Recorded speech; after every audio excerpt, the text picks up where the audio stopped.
నమస్తే. తెలంగాణ పంచాయతీ ఎన్నికలు మనకి ఏమి నేర్పించాయి? ఆంధ్రప్రదేశ్ ప్రజలకు మనకి ఏమి నేర్పించింది? తెలంగాణ ఎన్నికల వల్ల మనం నేర్చుకోవాల్సిన అతి పెద్ద విషయం ఏంటంటే, ప్రభుత్వంలో ఎవరుంటే వాళ్ళు పంచాయతీ ఎన్నికలు గెలుస్తారు, వాళ్ళు వ్యవస్థలు వాడతారు. సో ఆ సుత్తి అంతా చెప్పగాకండి. ఓకే, అది ప్రభుత్వంలో ఎవరుంటే వాళ్ళు గెలుస్తారు అనేది కరెక్టే. బట్ అట్లీస్ట్ సమ్ మైండ్ అయితే, అండర్స్టాండింగ్ అయితే ఉండాలి. ఓకే, నాకు అర్థమైంది. తెలంగాణ ఎన్నికలు మనకి నేర్పించింది ఏంటంటే, ముఖ్యంగా తెలంగాణలో ఉన్నటువంటి సెక్యులర్ అవగాహన, తేజస్వి ఉద్దేశం, ఆ యొక్క వ్యవస్థ మన ఆంధ్రప్రదేశ్లో ఇంకా రాలేదని నాకు అర్థమైంది. తెలంగాణలో ఉన్న చైతన్యం, సెక్యులర్ చైతన్యం అనేది ఆంధ్రప్రదేశ్లో లేదు అనేది నాకు అర్థమైంది. ఎందుకన్నానంటే, ఇక్కడ చూడండి, తెలంగాణ ఇప్పుడు comparatively Hindu population in which state more, Telangana or Andhra అని కంపారిటివ్లీ చేస్తే తెలంగాణలో ఎక్కువ హిందువులు. తెలంగాణలో మన హిందూ సహోదరులు అత్యధికంగా ఉన్నప్పటికీ, ఎందుకంటే క్రిస్టియన్ పాపులేషన్ ఆంధ్రప్రదేశ్లో ఎక్కువ మంది ఉంటారు, అంతా కన్వర్ట్స్ ఉంటారు. ఓకే, ఈవెన్ ఓసీలు, రెడ్లు, కమ్మోళ్ళు, వాళ్ళు బ్రాహ్మణులు కూడా కన్వర్ట్ అయ్యారు క్రిస్టియన్స్గా. ఎవరు బయటపట్టలేదు, కానీ చాలా క్రిస్టియన్ పాపులేషన్ ఉంది ఆంధ్రప్రదేశ్లో. 20-25% వరకు క్రిస్టియన్స్ ఉంటారు. మొత్తం ఎస్సీ, ఎస్టీ, బీసీ, ఓసీ మొత్తం కన్వర్ట్స్ మొత్తం పట్టుకుంటే. Okay, even though they are minorities, still they vote to Narendra Modi. Even though these are Hindus, they vote to Congress. నాకు అది అర్థమైంది, మీకు అర్థమైంది లేదు, నాకైతే తెలియలే. ఓకే, ఇక్కడ 1924 సర్పంచులు కాంగ్రెస్ వాళ్ళు గెలిచారు. మొత్తం కాంగ్రెస్ వాళ్ళు 1924 క్లీన్ స్వీప్ చేసింది కాంగ్రెస్ పంచాయతీ ఎన్నికలకు సంబంధించి. అంటే అర్థం, తెలంగాణలో ఉన్నటువంటి హిందూ సహోదరులు మొత్తం కూడా మత గొడవలకు వెళ్ళనటువంటి ఒక మంచి హిందువులు అని అర్థం. మత గొడవలు లేనటువంటి ఒక మంచి హిందువులు, అందరినీ ప్రేమించే గుణమున్నటువంటి మంచి హిందువులు, మత గొడవల వల్ల దేశం నాశనం అయిద్దని అనుకున్నటువంటి మంచి హిందువులు మొత్తం కూడా అన్ని మతాలను కలుపుకుపోయేటువంటి ఒక సెక్యులర్ పార్టీ అని కాంగ్రెస్ని గెలిపించారు. 1924 సీట్లు ఇచ్చారు పంచాయతీకి సంబంధించి. తెలంగాణ ఎన్నికల్లో నేర్పించింది అది మనకి. ఓకే, సరే, బీఆర్ఎస్కి సెకండ్ పొజిషన్ వచ్చింది. BRS is a best regional secular party. BRS is best regional secular party. నేను ఎందుకు బెస్ట్ అన్నానంటే, కాంగ్రెస్ కంటే కూడా బీఆర్ఎస్ కొద్దిగా మంచి స్టాండ్ తీసుకుంది. ఎందుకంటే అతను కేటీఆర్ స్పీచ్లు మీరు జాగ్రత్తగా చూస్తే కాంగ్రెస్ని అటాక్ చేస్తూ ఎట్టి పరిస్థితుల్లో ఈ బీజేపీ వైపుకి వెళ్ళటానికి అతను ప్రయత్నం చేయలే. మీరు అతను అబ్జర్వ్ చేయండి కేర్ఫుల్గా. కేటీఆర్ ఈ never try to lean towards BJP, but is attacking Congress. కాబట్టి ఆయన ఒక 975 సీట్లు అపోజిషన్లో ఉండి 975 పంచాయతీ ఎన్నికలు గెలుచుకోగలిగాడు.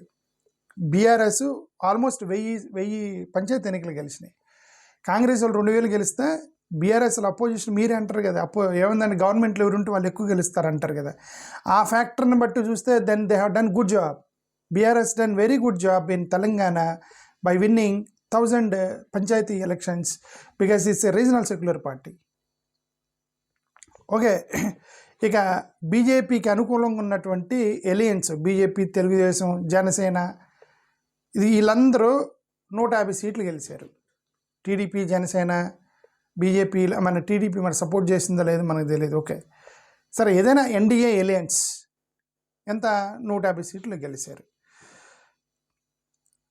So this is an indication that Telangana is moving towards progress. అందుకే వాళ్ళు 42% రిజర్వేషన్స్ ఇస్తామన్నారు. బీసీలకి చాలా విప్లవాత్మక నిర్ణయాలు తీసుకున్నాడు రేవంత్ రెడ్డి. యొక్క సెక్యులర్ ఇండియా బ్లాక్ వింగ్లో నుంచి మన ఆంధ్రప్రదేశే మొత్తం కూడా ఎన్డీఏ బ్లాక్లోకి వెళ్ళిపోయి ఈ నాన్ సెన్స్ అంతా కూడా ఆంధ్రప్రదేశ్లోనే జరుగుతుంది. అది ఎందుకు జరుగుతుందో మనకు తెలీదు. ఇప్పుడు కొద్దిగా నిన్న పార్లమెంట్లో బట్టి చూస్తే జగనన్న ఇండియా బ్లాక్కి జరుగుతాడేమో నాకు హోప్ వచ్చింది. చూద్దాం జరుగుతాడో లేదో. జరుగుతాడని అనుకుంటున్నా. ప్రజల్లో క్లారిటీ వచ్చింది ఓటు వేయడానికి, అందుకని చెప్తున్నా. ఎందుకంటే it is good for Hindus only. వీళ్ళందరినీ క్రిస్టియన్స్ని ముస్లిమ్స్ని రెచ్చగొడతలా, హిందువులనే రెచ్చగొడుతున్నారు.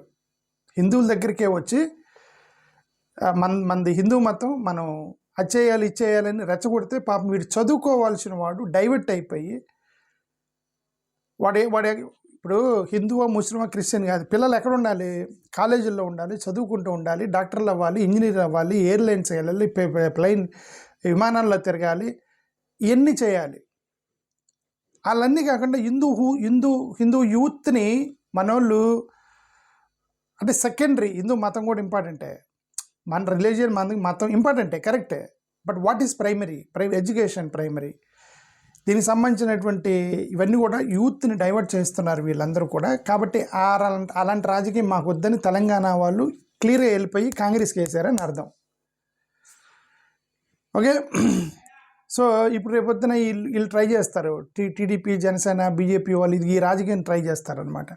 మతం పట్టుకొని ఇప్పటికే స్లోగా మూవ్ అవుతున్నారు. మతం పట్టుకొని ఆంధ్రప్రదేశ్లో లేనటువంటి లైన్ని తీసుకొచ్చి, ముఖ్యంగా పవన్ కళ్యాణ్ అయితే అసలు ఏమేమో పోస్ట్ చేస్తున్నాడు. పవన్ కళ్యాణ్ సనాతన ధర్మం అంటాడు, మా హిందూ మతం అంటాడు, సనాతన బోర్డు అంటాడు, ఇవన్నీ పోస్ట్ చేస్తున్నాడు పవన్ కళ్యాణ్ గారు.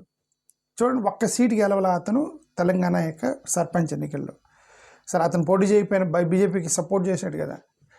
ఓకే, సో నేనేమన్నానంటే మన ఆంధ్రప్రదేశ్ ప్రజల్లో కూడా చైతన్యం రావాలి. ఎన్ని వదిలేసి పిల్లలకి ఇంజనీర్లు చేయటం ఎట్లాగా, డాక్టర్లు చేయటం ఎలాగా, విదేశాలకు పంపించడం ఎలాగా, అందరికి ఇంగ్లీష్ నేర్పించడం ఎలాగా, అందరినీ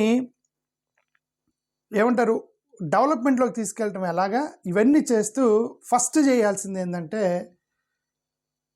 సెక్యులర్ గ్రూప్కి మీరు మద్దతు ఇవ్వండి, ఇండియా బ్లాక్కి మద్దతు ఇవ్వండి. అది ఆ మద్దతు ఇచ్చినప్పుడు వీటన్నిటికీ వాల్యూ ఉండేది. ఇవన్నీ చేసి మళ్ళీ అక్కడ గవర్నమెంట్ నిలబెడితే వాళ్ళు ఇవన్నీ ప్రమోట్ చేస్తున్నారు. హిందీ నేర్చుకోండి, ఇంగ్లీష్ వద్దు, ఇవన్నీ ప్రమోట్ చేస్తున్నారు కదా. మీరు హిందీ నేర్చుకోండి, ఇంగ్లీష్ వద్దు, మన స్వదేశీ విదేశీ కల్చర్ వద్దు, ఇవన్నీ కూడా పుస్తకాలు చదవద్దు, మేము ట్రాన్స్లేట్ చేసిన చదవండి, యూత్ని రెచ్చగొడతాను. ఇప్పుడు తమిళనాడులో అది దీపం రావు అని చెప్పి అక్కడ అంత యూత్ మొత్తం ధర్నాకి దిగుతారు. ఇప్పుడు వాళ్ళందరూ కాలేజీలు మానేసి తిరుగుతూ ఉంటారు అనమాట రోడ్లంటే. ఇంకా ఇక వాళ్ళు చదువుకునేటప్పుడు, పిల్లలు చదువుకునేటప్పుడు, వాళ్ళు విజ్ఞానవంతులు అయ్యేటప్పుడు, ఇది డీజీసీఏలో 50% పోస్టులు ఖాళీ ఉన్నాయి. 50% పోస్టులు ఖాళీ డీజీసీఏలో. ఎందుకు ఫిల్ చేయట్లేదు గవర్నమెంట్ విమానాశ్రయంలో అంటే సూటబుల్ క్యాండిడేట్ లేడంటే. సూటబుల్ క్యాండిడేట్ ఆడుంటారు అందరు రోడ్ల మీద తిరుగుతుంటే. ఓకే, వాళ్ళని చదివించి మీరు తీసుకెళ్ళి ఇంజనీర్లు చేసి విమానాలు ఎలా తయారు చేయాలి, విమానాల యొక్క టెక్నాలజీ నేర్పిస్తే వాడు అక్కడ నీకు పోస్టులు ఖాళీ ఎందుకుంటే. ఓకే, సో ఇది మన హిందూ యూత్ని టీచ్ దెమ్ టెక్నాలజీ. నేను క్రిస్టియన్ ముస్లిమ్స్ గురించి మాట్లాడుతున్నా, హిందూ యూత్ గురించి మాట్లాడుతున్నా. హిందూ యూత్ని వాళ్ళకి టెక్నాలజీ నేర్పించి, ఇంగ్లీష్ నేర్పించి, వాళ్ళని ప్రయోజనవంతులుగా చేసేటువంటి ఆ యొక్క సెక్యులర్ భావజాలాన్ని నింపండి. అప్పుడు వాళ్ళు విదేశాలకు వెళ్ళి చదువుకొని పైకి వస్తారని నా ఉద్దేశం. తెలంగాణ యొక్క ఎన్నికలు నాకు అది నేర్పించింది. మీకేం నేర్పించిందో నాకైతే తెలియదు. థ్యాంక్ యూ, నమస్కారం.